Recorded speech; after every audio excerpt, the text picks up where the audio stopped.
TikTok fashion might be finally over. By the time that you're seeing this video, TikTok is more than likely already banned. What the hell? What the hell?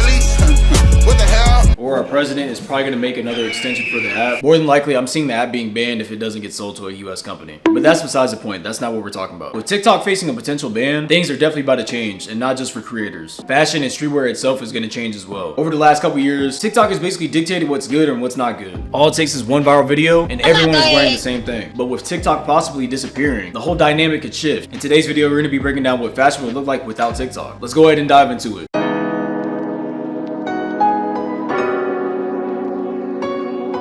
So first off, we might start seeing individuality again. If I'm gonna be honest, TikTok made fashion feel like it was a uniform. One trend takes off and suddenly everybody's just wearing the same thing. Without TikTok, we won't be seeing trends being pushed constantly. People will actually have to figure out what they want to wear instead of just copying whatever is viral. Now, I'm not gonna lie to you, everybody that gets into fashion or streetwear will fall for this at first. And like I said, I've fallen for many trends myself. A really good example of this is the New Balance 550. I know I've mentioned this shoe previously in a video before, but it's crazy that actually nobody talks about the shoe, because at one point during like 2020 to 2022, the AOD New Balance 550 was a grail for everybody. It was the oversized tees, the mesh shorts, and a New Balance or dunk. It's kind of crazy to see the shift that we've made. We went from wearing oversized tees and short shorts to oversized bottoms and smaller tops. And I wouldn't even say really smaller, because I don't really wear crop tops or like really like skin tight fucking shirts. I still like boxy t-shirts. That's just personally what I like. But like I was saying, people are gonna have to figure out their own style. This can mean more unique outfits and creativity, and honestly return to fashion just being a form of self-expression instead of it just being a checklist of items that you need to have in every single outfit. And going forward, I see more niche communities setting the trends instead of the For You page. If you don't know what I'm talking about the niches of fashion, because there's archive, streetwear, there's vintage. There's plenty of other different styles out there. There's a niche and a community for everybody. And this kind of goes hand in hand with your personal style. What you like should dictate what you should wear, not what thousands of people are saying. But going forward, before you try to purchase something or buy something, try to think about, does this really fit into my personal style? I've been wearing streetwear clothes or street clothing for like the past 5 years. Out of all the communities and the niches, I'd definitely say streetwear is the more trendier one, because I feel like there's always something changing. We went from a hype beast and skinny jeans era where we're just wearing straight logos to now being more minimalistic and wearing more loose and baggier clothing. The main takeaway from the segment, to try to find individuality and figure out what you like instead of an app dictating what you should wear.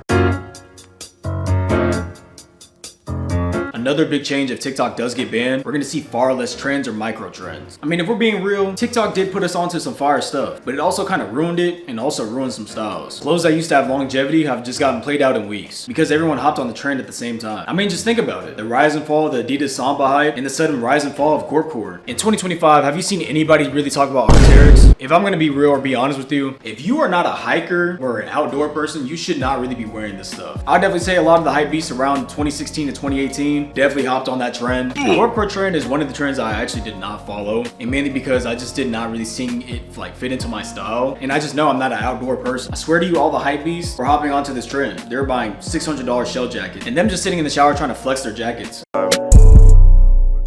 On me now, we don't run no Patagonia. It's kind of crazy to think that that was 2 or 3 years ago. But this trend came and left so fast because of how quickly TikTok just moves. Without TikTok's algorithm forcing these micro trends on people 24/7, fashion trends might actually have time to develop naturally again. I know there's one piece in the back of your closet that's collecting dust right now. And like I said, it happens to the best of us. If you're just now getting into streetwear or fashion, it's gonna happen to you at some point. It's okay. If TikTok does get banned, we're gonna see a lot less of these trendy brands or these brands that just steal other people's designs. All these brands have been using TikTok as like a cheat code or a cookbook. You see this really cool fire piece going viral and multiple brands will just straight out just copy it without adding any type of twist or none to it. It's one thing to take inspiration, it's another thing to just steal. A good example of this is the mohair pants, the striped sweatpants. I could go on and on, but you guys get the point. But if TikTok disappears, we're gonna start seeing a lot less people creating clothing brands. The cycle will also slow down and you won't see a lot of brands just chasing trends. Hopefully, we'll finally start to see brands start focusing on quality and originality again. And honestly, that's what we need. We need to see more brands start putting more effort in craftsmanship and long-term style instead of just pushing out the next piece. That's just my personal take on it. I'm just saying, have more intention behind your design and not just mindlessly just creating shit that's gonna end up in the back of somebody's closet.